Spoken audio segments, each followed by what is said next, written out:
Yo creo que ahí es donde está nuestro mayor reto como sector, que es decirle a México y al mundo que en el Estado de México no solamente se come bien, sino se come rico y se come fresco.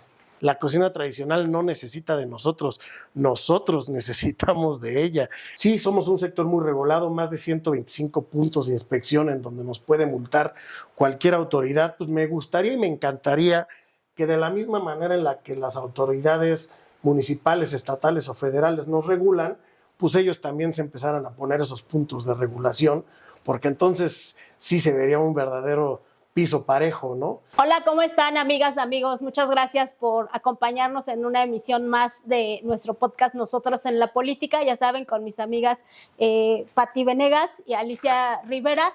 Y hoy tenemos un invitado súper especial porque nos va a hablar de temas muy interesantes, que es Cristian Muñoz Tapia. Él es chef, empresario gastronómico y además es el presidente estatal de la CANIRAC en el Estado de México, que es la Cámara Nacional de la Industria de Restaurantes y Alimentos Condimentados, a quien le agradecemos mucho que nos esté acompañando el día de hoy. Muchas gracias, al contrario.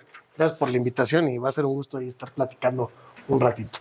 Como les comentaba, Cristian, además de ser chef y empresario con más de 10 años de experiencia en este sector, también es fundador de uno de los restaurantes más importantes en Toluca, que es el Cenizo, que fue reconocido por Marco Beteta y listado entre los 250 más grandes de México. Además, él ha sido presidente de la CANIRAC en el Estado de México ya también en el 2025 iniciaste, ¿no? Sí. Ajá. Bueno, inicié en el 2024 como CANIRAC Valle de Toluca. Y en Valle de Toluca y ahora ya al estatal. Y también ha tenido representación internacional en Dallas, Texas, participación en eventos de tianguis turísticos, en la Cumbre Gastronómica, en el Cervantino, ha tenido presencia en televisión, en páginas de prensa y también tiene reconocimientos como finalista nacional y joven emprendedor del año CANIRAC 2024 y también finalista nacional joven chef del año en CANIRAC 2022. Su formación académica es licenciatura en gastronomía por la Universidad Autónoma del Estado de México, conferencista invitado en universidades y foros del sector gastronómico. Como podrían ver, pues un experto en la materia. Hacemos nuestros pininos, hacemos lo que podemos, pero lo que más nos gusta siempre es compartir, ¿no? Entonces, muchas gracias. Con la inquietud de invitarte para platicar de temas pues principalmente, ¿cuál es el reto que tiene el sector que tú estás representando en el Estado de México? ¿Qué retos tenemos? Un periodo pospandemia y toda esta situación que enfrentan los empresarios del ramo. Pues miren, yo creo que así que me arranco con todo, ¿no? Porque es una gran pregunta. Tenemos de retos todos los que se nos ocurran, ¿no? Pospandemia normalmente creemos que viene el repunte, ¿no? Pero oh, sorpresa, hoy estamos, aunque no lo quieran llamar así, pero es una realidad que estamos en una recesión económica natural y que nosotros, al ser una industria de servicios, pues es de las primeras en las que nos pegan. Tenemos inflaciones por arriba del propio 16%, aunque los datos oficiales digan que es del 8%, la realidad es que nosotros estamos por arriba. Entonces, nosotros estamos viviendo la que yo le pudiera llamar los estragos grandes de la pandemia, ¿no? Aunque habíamos visto unas cifras de recuperación, pues la realidad es que hoy en este año particularmente, en el 2025, no hay una recuperación. Nacionalmente, la industria sí tiene una recesión, no hubo un crecimiento. Y en el Estado de México, yo creo que es doble el reto, ¿no? Un estado que siempre ha sido muy rico, gastronómicamente hablando, de insumos y demás, pero que en la historia nunca ha sido colocado como un referente gastronómico, ¿no? Hablar de comer en el Estado de México, y lo digo fuerte y claro, nunca ha sido referencia de comer rico, cuando francamente somos un estado que en riqueza gastronómica, cultural y del propio campo, sí tendríamos que tener ese lugar, ¿no? Entonces yo creo que ahí es donde está nuestro mayor reto como sector, que es decirle a México y al mundo que en el Estado de México no solamente se come bien, sino se come rico y se come fresco. En el restaurante que es de tu propiedad hacen gastronomía mexiquense. Sí. ¿Nos puedes platicar algunos de los platillos mexiquenses que que a lo mejor no conocemos y que si nos platicas se nos antoja y nos podemos ir sobre la gastronomía mexiquense. La gastronomía mexiquense es la gastronomía que muchas veces ya conocemos. Lo que les digo, tenemos la riqueza de que es la gastronomía de la abuelita, de la mamá, ¿no? Entonces, hablar de estas albóndigas enchipotladas, hablar de la lengua de res en salsa verde, de las tortitas de guauzontles, hablar de hongos. El Estado de México tiene más de 125 variedades distintas de hongo comestible. Hablar de los quelites, que es las verdolagas, quintoniles, lenguas de vaca, epazote. Todas estas son variedades de hojas que normalmente hemos comido en el centro del país y que son endémicas del Estado de México.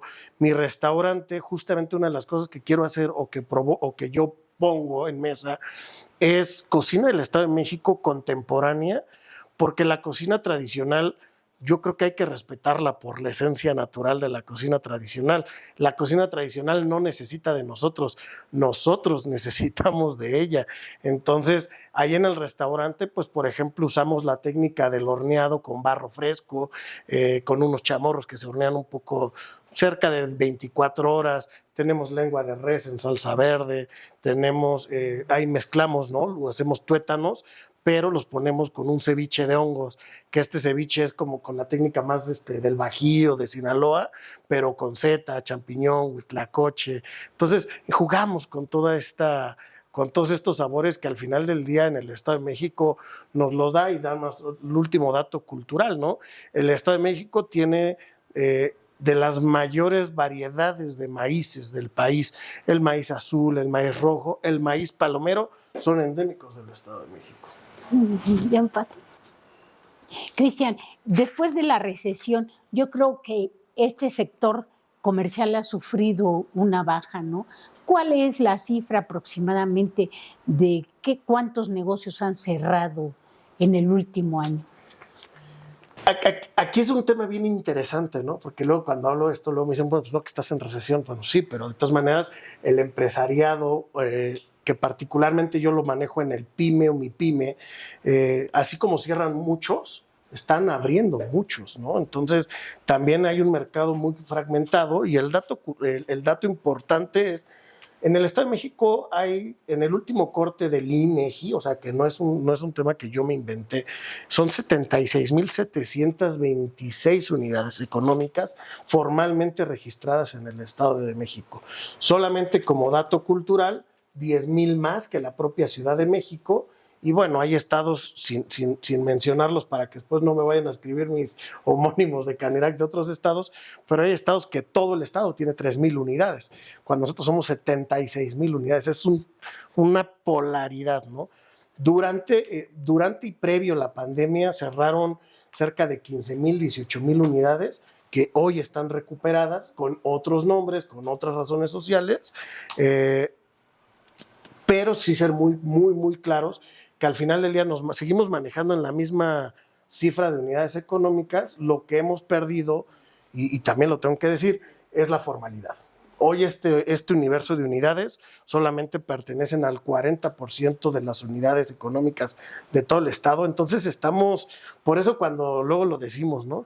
Que el Estado de México es una economía nacional comparada con otros países, y hablando solamente del sector restaurantero, pues hace mucho sentido, ¿no? O sea, 76,000 es un universo interminable, francamente. La industria de restaurantes y alimentos se dice que es una de las más nobles, pero también una de las más castigadas y yo diría hasta acosadas, ¿no? Por las autoridades. ¿Cómo sientes este tema a nivel Estado de México con este cambio de gobierno que ya casi cumple 2 años? ¿Han tenido la voluntad para escuchar las necesidades del sector y para mejorar esto? Pues lo que todo el mundo comenta acerca de la mejora regulatoria, ¿no? Definitivamente somos de los sectores más regulados, digo, en general. Me gustaría, y también lo voy a decir, ya van viendo que ya me gusta decir las cosas como son. Prefiero que después me regañen por directo que me aplaudan por mustio, ¿no? Entonces, lo digo tal cual.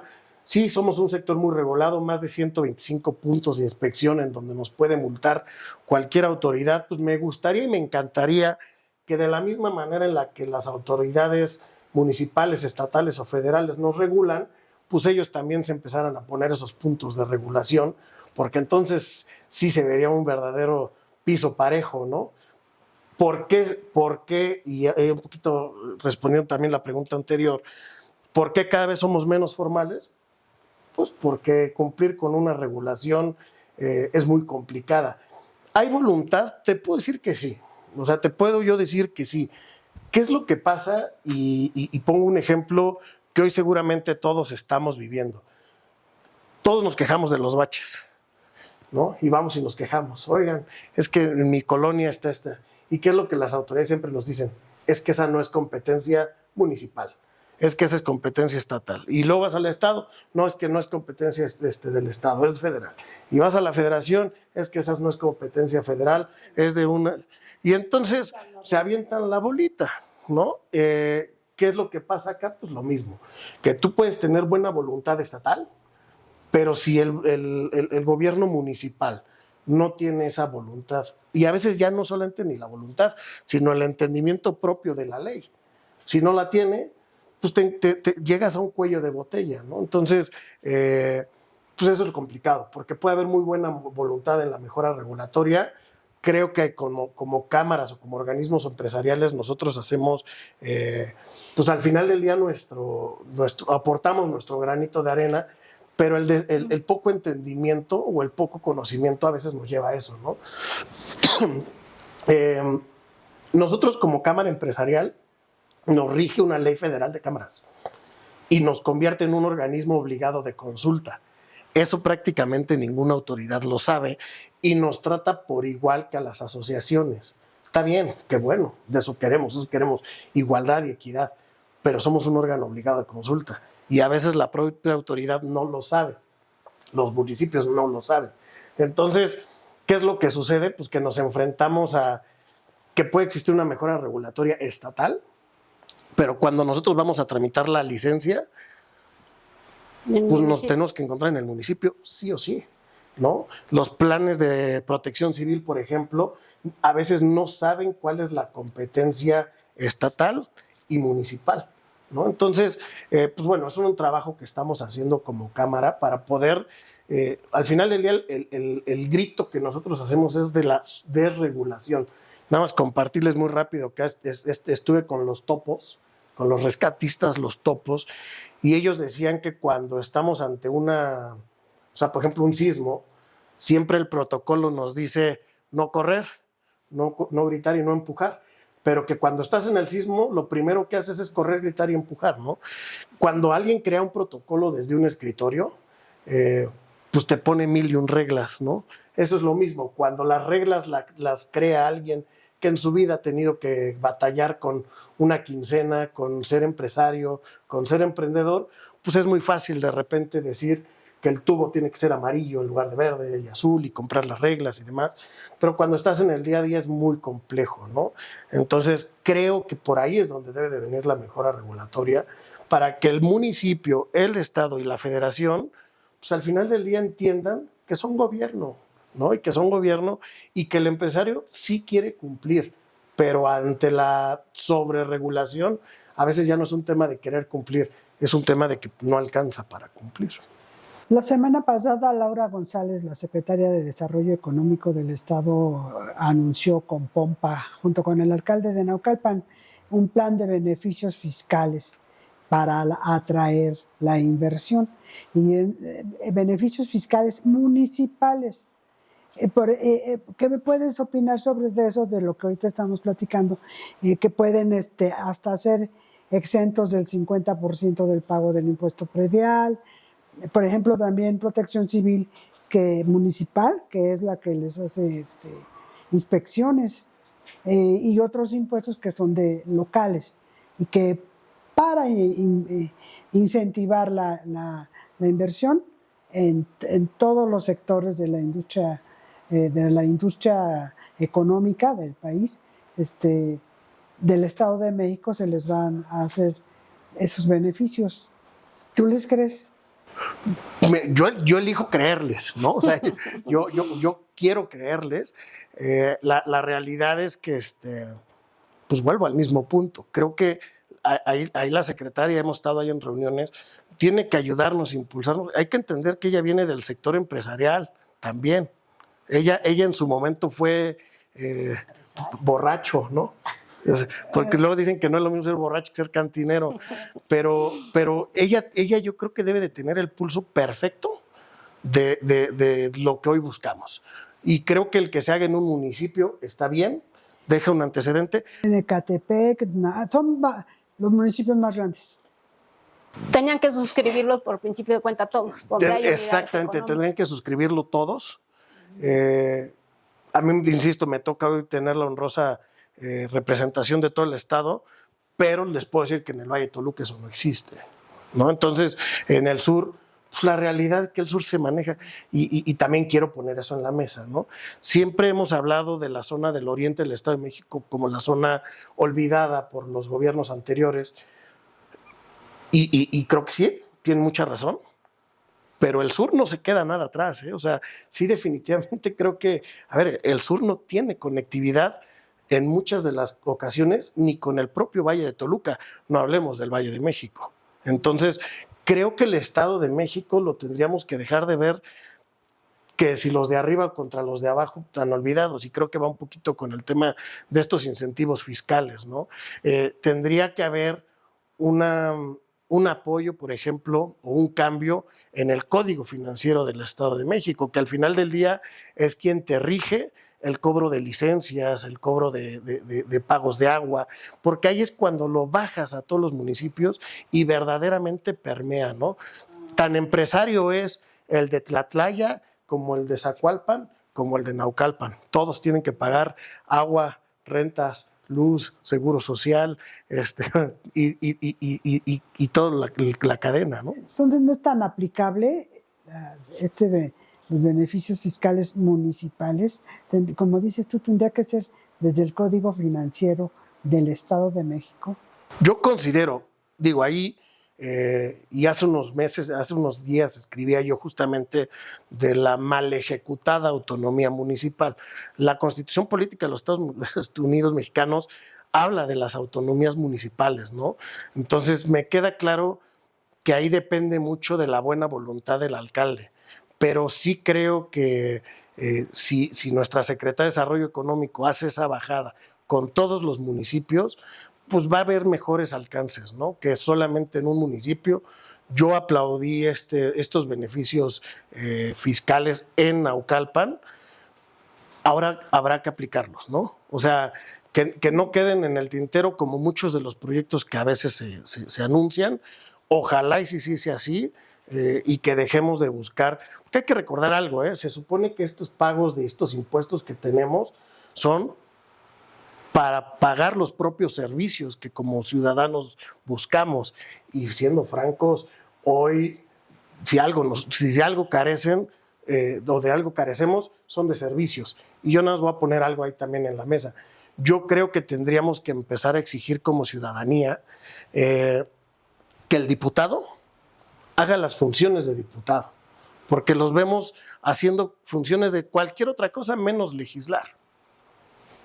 Después me van a odiar los diputados también, pero pues estoy diciendo lo que yo creo que todos estamos queriendo a veces decir, ¿no?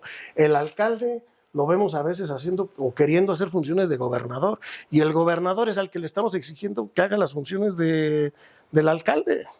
Entonces, si cada quien entendiéramos cuál es nuestra propia posición natural, creo que empezaríamos a transitar pues por mejor rumbo, ¿no? ¿Cuáles serían los dos principales cambios que para ustedes debería tener el Código Financiero? El Código Financiero yo creo que tendría que tener es que los tiene, el problema es que al final del día terminan inventándose ciertas cosas, ¿no? Pero ¿cuáles son? Un tabulador de precios, ¿no? O sea, para que al final del día por zonas se pague lo que es.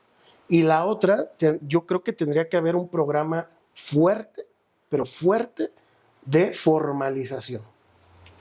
Hoy en día, si uno se quiere entrar a la formalización, y voy a poner un ejemplo burdo, yo tengo un restaurante que lleva 5 años operando sin licencia, y llego a gobierno a decir, hoy ustedes lo están haciendo bien, hoy decido Como empresarios hay que entender que estas 76,000 unidades económicas en un 90% es pyme.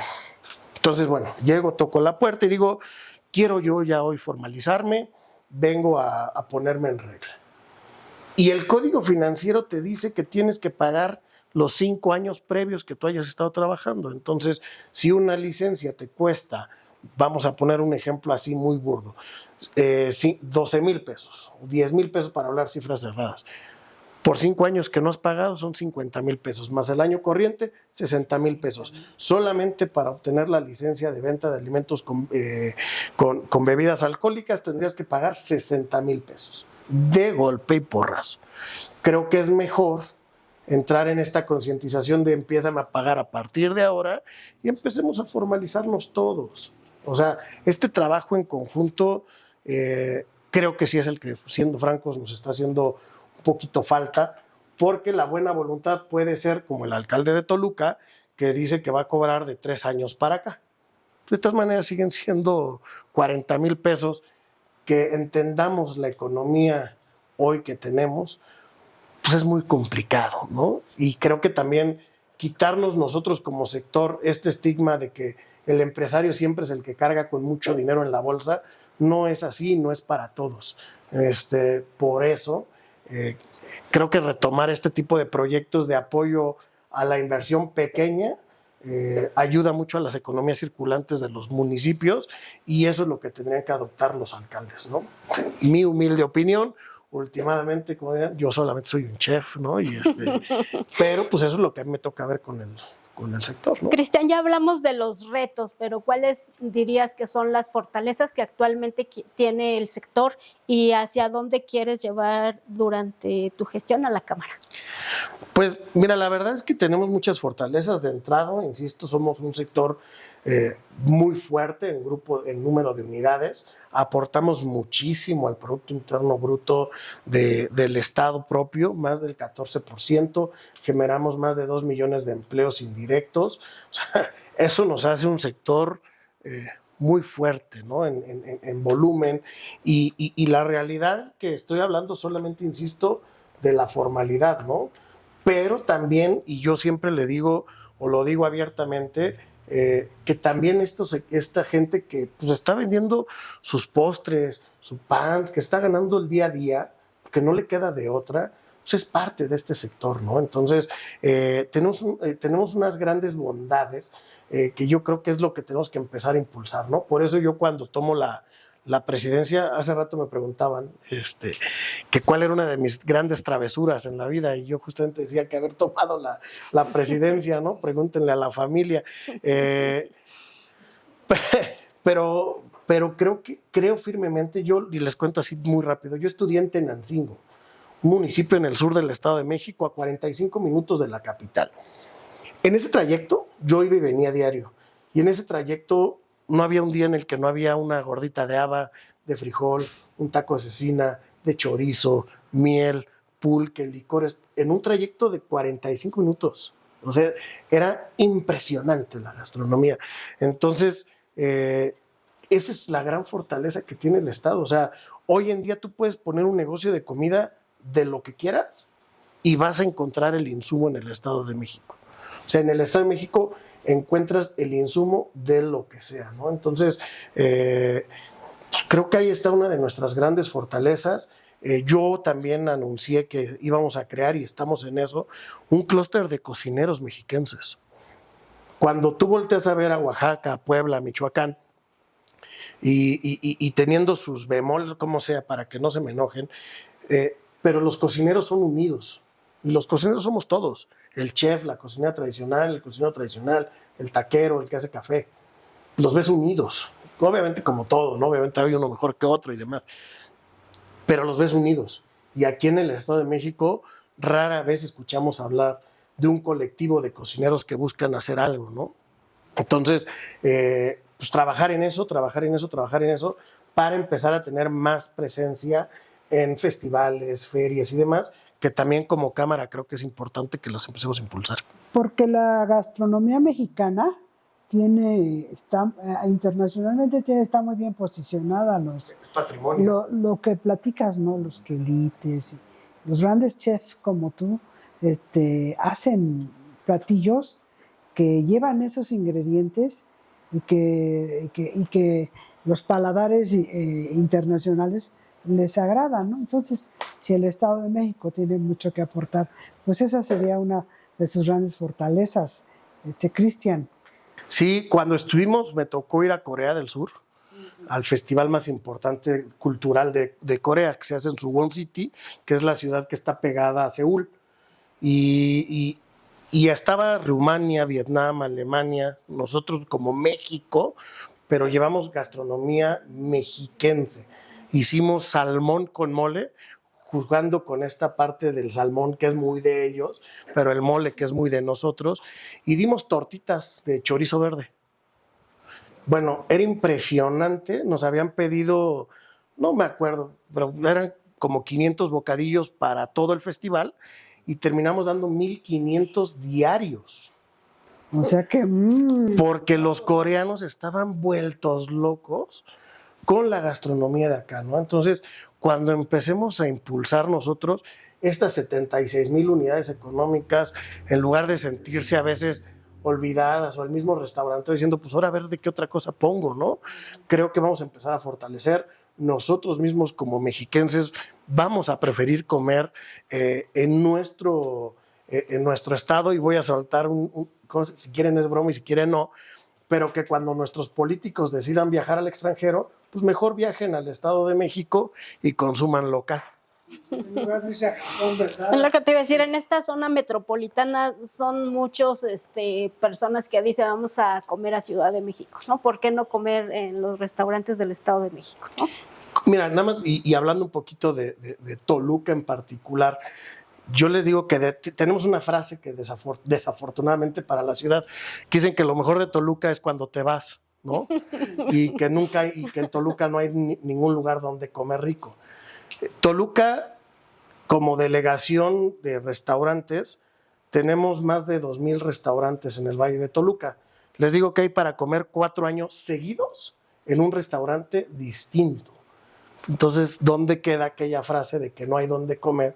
Que lo mejor es cuando te vas porque no hay nada. Entonces, lo mismo pasa con Naucalpan, con Tlane, con Huixquilucan, con la zona de los volcanes. O sea, la zona de los volcanes es preciosa. Sí. Es preciosa, o sea, es digna de cualquier viaje de un buen político, ¿no? Entonces...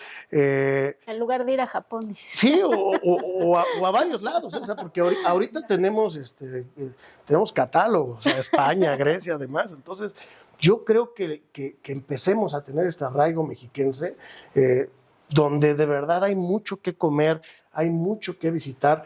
De hecho, yo les digo que el Estado de México es tan rico que lo único que nos falta es playa, porque si no ya sería soberbia. Entonces, pues bueno, ojalá, y yo creo que ahí sí, como organismo empresarial, como Cámara y como sector, creo que sí tenemos mucha responsabilidad en impulsarlo, ¿no? Porque al final del día a veces viene de nosotros mismos, ¿no? Nosotros como presidentes de organismos empresariales del Estado de México nos vamos y nos reunimos a la propia Ciudad de México, ¿no? Le toca a Pati, pero quiero decir un comentario de que dice, vamos a comer a la Ciudad de México. Hace un mes fui al centro de la Ciudad de México, no me acuerdo el nombre de la calle, pero bueno, voy caminando y iba a comer a una fondita para comer paella española, pero es una fonda. Y voy pasando y estaba un puesto de chorizo de Toluca, con muchísimos chorizos.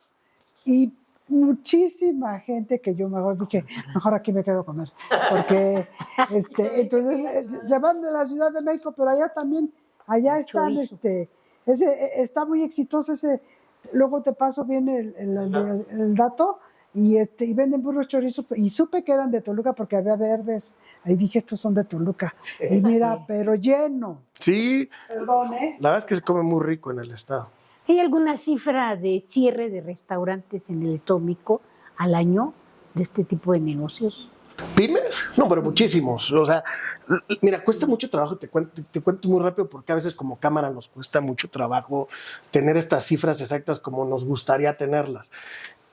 El problema es que cierran el mismo número que abren. ¿Ah, sí? Pero eso no debe ser de aplaudir, eso es de preocupar. Porque es como, así lo pongo en el concepto de los restaurantes, es como cuando tienes muchos clientes nuevos todo el tiempo. Donde es rentable el negocio es en el cliente frecuente.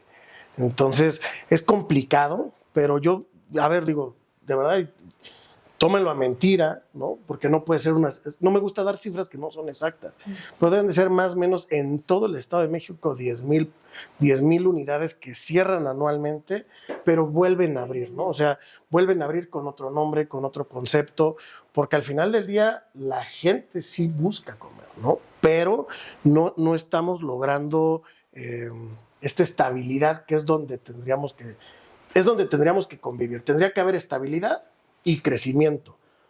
Hoy hay desestabilidad, pero mantenemos este aumento, ¿no? Entonces, es complicado, es una cifra que originalmente sí hemos buscado trabajar, pero es muy difícil porque así como abren, cierran, y muchos que están en la tramitología de la formalidad se quedan a la mitad y es donde nosotros ya perdemos por completo la manera de medirlos, ¿no? Entonces, se quedan en esta mitad, cierran, y luego ellos mismos a los 2, 3 meses ya están abriendo otro, ¿no?